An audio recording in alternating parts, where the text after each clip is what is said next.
حالانکہ مچھلی یہ جانتی ہیں کہ ہم پانی سے نکلیں گی اور ہم مر جائیں گی، ان کو مرنے کی پرواہ نہیں ہے، اپنے آقا کے دیدار کو وہ دیکھنے کے لیے مرنے کے لیے بھی تیار ہیں۔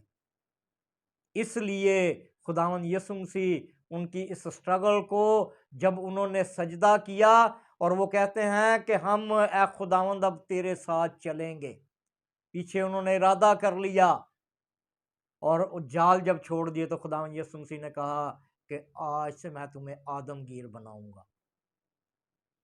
سمندر کی میں اس دنیا کو بڑے عالم جو ہیں وہ سمندر کہتے ہیں، اور سمندر کہنے کی وجہ یہ ہے کہ اس دنیا میں حالات واقعات ایسے ایسے لوگ زندگی بسر کرتے ہیں جو پھاڑنے والے بھیڑیے ہیں، جو لوگوں کو گمراہ کرنے والے ہیں، جو لوگوں کی زندگیوں کو تباہ و برباد کرتے ہیں، اور خداوند یسوع مسیح ان سے کہہ رہا ہے کہ میں تمہیں ماہی گیر سے آدم گیر اس لیے بنا رہا ہوں کہ تمہارے اندر جو کلام تمہیں دیا گیا ہے، جس مچھلیوں نے جو ہے وہ اپنے آقا کے دیدار کو، اس کے کلام کو سننے کے لیے اپنی زندگی کی پرواہ نہیں کی، اسی طرح سے جب تم آدم گیر بن جاؤ گے تو تم اس دنیا میں جن لوگوں کو پکڑو گے وہ موت سے نکل کر زندگی میں داخل ہو جائیں گے۔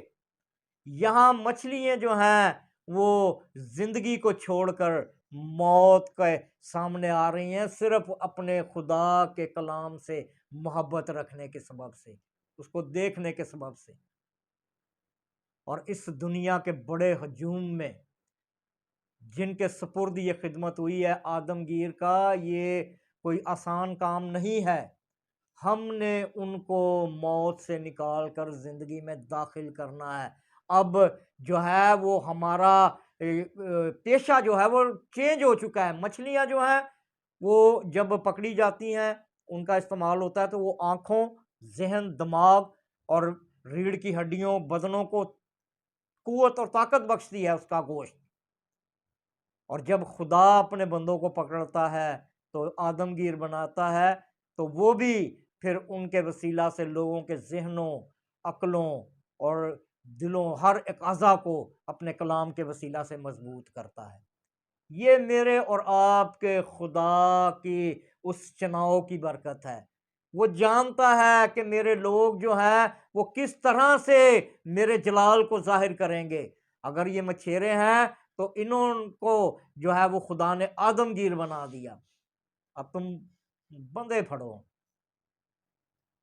آج بندے نہیں پکڑ رہے، آج کل ڈالر پکڑ رہے ہیں، مال و دولت پکڑ رہے ہیں، مال و دولت کو پکڑنے کے چکر میں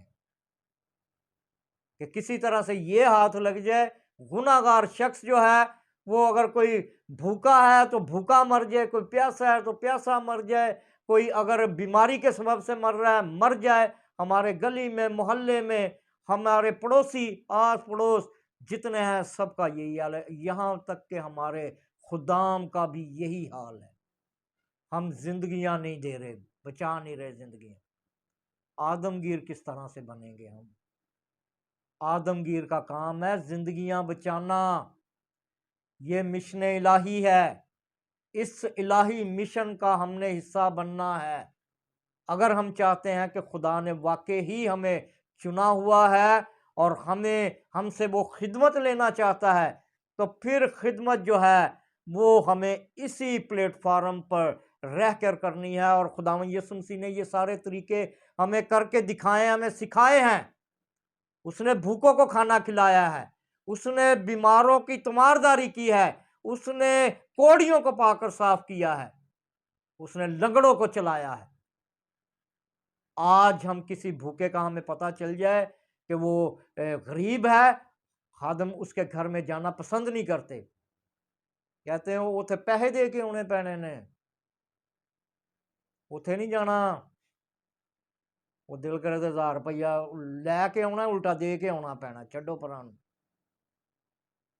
یہ خدمت کا نمونہ نہیں ہے۔ اگر آدمگیر والا کام کرنا ہے تو زندگیاں بچانی پڑیں گی۔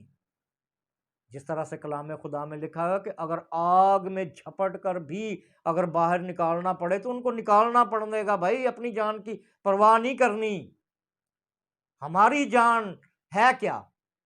خدا کا دیا ہوا ہمارے پاس ایک گفٹ ہے۔ جس طرح سے باپ نے اپنے بیٹے کو اس دنیا میں گفٹ کر کے بھیجا، اور اس گفٹ کے وسیلہ سے، اس کی خدمت کے نمونوں کے وسیلہ سے، اس کے طریقوں کے وسیلہ سے آج لوگ جو ہیں وہ پوری دنیا میں برکتیں پا رہے ہیں۔ اگر ہم بھی چاہتے ہیں کہ ہم برکت پائیں تو آگاہی چینل کو سبسکرائب کریں، اس کو لائک کریں، تاکہ زیادہ سے زیادہ دلیرانہ طور پر خدا کے لوگ جو ہیں وہ خدا کی منادی کو پوری دنیا کے طول و عرض میں پھیلائیں۔ اور آپ اس کا حصہ اسی طرح سے بن سکتے ہیں کہ آپ اسے لائک اور سبسکرائب کریں۔ خداوند آپ سب کو ایسا کرنے کا بڑا بھاری فضل بخشے، آمین۔